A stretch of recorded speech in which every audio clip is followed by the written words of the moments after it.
On the 27th of November 2024, Syrian rebel forces in the Idlib region launched an offensive to take over the key Syrian city of Aleppo. They rapidly advanced through into the city, facing little resistance from pro-Assad troops, and so they kept going. Within a week and a half, all of what was once Assad's Syria had been captured by the rebels, leaving the wider world stunned. A new era for Syria. Well, the Assad family controlled Syria with an iron fist for 53 years. President Bashar al-Assad has resigned, left the country. That is according to Russia. President Bashar al-Assad has been overthrown, and there are reports that he has fled the country after rebel troops entered Damascus. The rebels' attack has been their first offensive since the March 2020 ceasefire mediated by Turkey and Russia, and it led to the complete collapse of the Assad government. So why did they launch this offensive? What role did the other countries of the world play? And most importantly, why did Assad's forces fall so fast? Syria has been led by the Assad family since 1971, when Bashir's father, Hafiz al-Assad, became president after a coup. He would go on to establish a strong personality cult, his face being put on posters on walls and his statues being plastered all over the country. Under his rule, he made Syria into one of the most brutal authoritarian regimes in the entire world. He initially groomed his eldest son, Basil al-Assad, to become the next president of Syria. However, he died in a car accident in 1994. And with his death, Bashir al-Assad was now viewed as his successor. Initially, he was just an eye doctor working in London, but then, 6 years later, when Hafiz al-Assad finally died, Bashir al-Assad became president in 2000. At first, it was believed by international observers that he would either dismantle the incredibly authoritarian system of government that his father created, or at least moderate it some bit. However, these hopes appeared to be proven false when he only made minor economic reforms and no real major political reforms,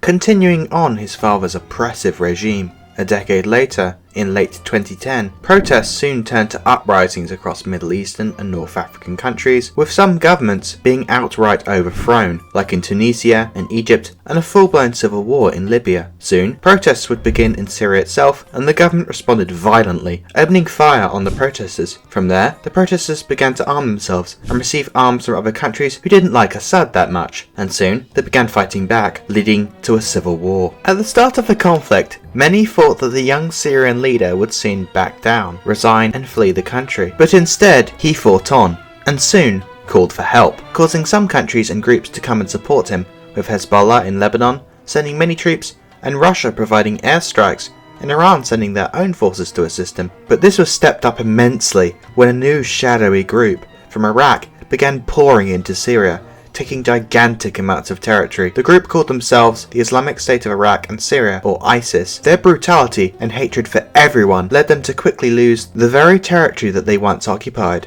At the same time, the Kurds, an ethnic group in northeastern Syria which felt abandoned by the Assad regime, and with ISIS and other rebel groups attacking the Kurds, began to form their own full-on armies, creating their own de facto state in the northeast, called Rojava. Meanwhile, Assad began to release extremist soldiers from Syrian prisons, allowing them to unite with ISIS, making them stronger. This made it much harder for the West to back them, who had, up to this point, focused on overthrowing Assad. But with ISIS getting so powerful, they switched focus, and an international coalition began to focus exclusively on pushing back ISIS and defeating it, rather than toppling Assad. By early 2019, they had lost all their territory. Over the following year, heavy fighting began, but with little territorial changes.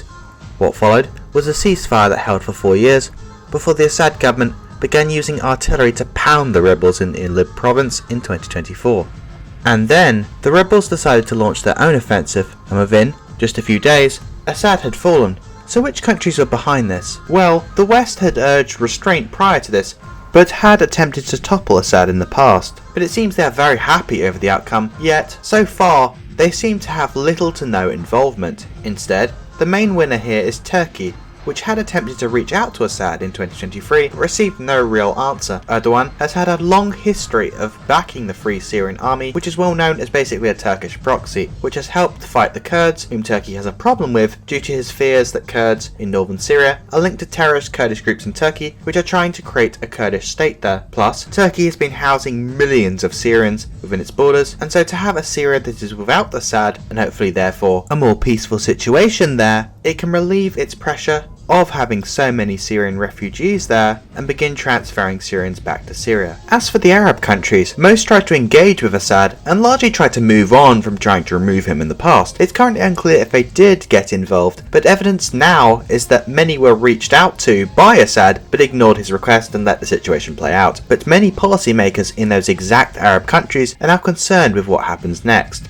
So finally, how did this happen?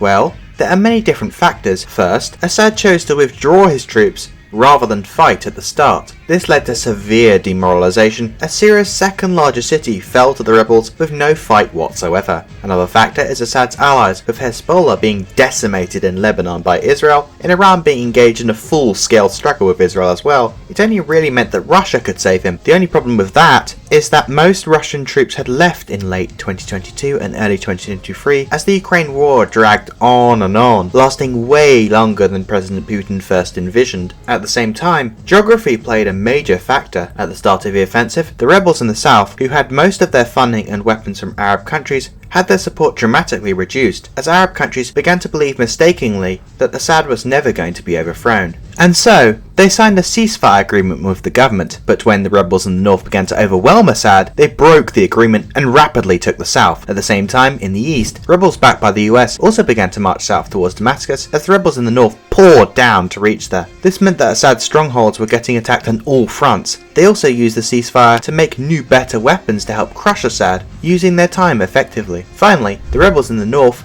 offered amnesty to Assad's conscript troops if they gave up their weapons and surrendered, triggering a wave of surrenders leading to more demoralization and more surrenders leading to the rapid collapse of Assad. You see, many of Assad's fighters had been fighting for ages, and so many no longer saw the point in fighting for him any longer. Now, Assad has gone, but it does not mean his influence over the country will not remain, as many of his crimes come to light, especially in this prison above Damascus, where people had been held there, some for decades, not even knowing that Hafez al-Assad had died. The rebels will need to help those people cope with the trauma that they faced, and will need to work out their various differences between each other. At the same time, they will have to deal with the immense amount of influence from their backers of Turkey and other countries, but especially a new enemy, Israel, which has begun an invasion of southern Syria to create a buffer zone between it and Syria, as it fears those very same rebel groups may be hostile to it. So far, it has carried out airstrikes across Syria, knocking out potential chemical weapons bases and other weapons depots in an attempt to stop the rebels from helping themselves to them. As for Syria, its future remains uncertain. Will the rebel coalition turn on each other? Maybe. Will the Christian community, which had been there for centuries, be okay? Or will Syria become another Afghanistan with a brutal Islamist government that was just as bloody as the previous government? It's hard to tell, but let's hope that this development in the conflict can finally bring peace and a prosperous future for all Syrians and people in Syria. I hope you found the video interesting. It took quite a while to make, and as always, thanks for watching this video.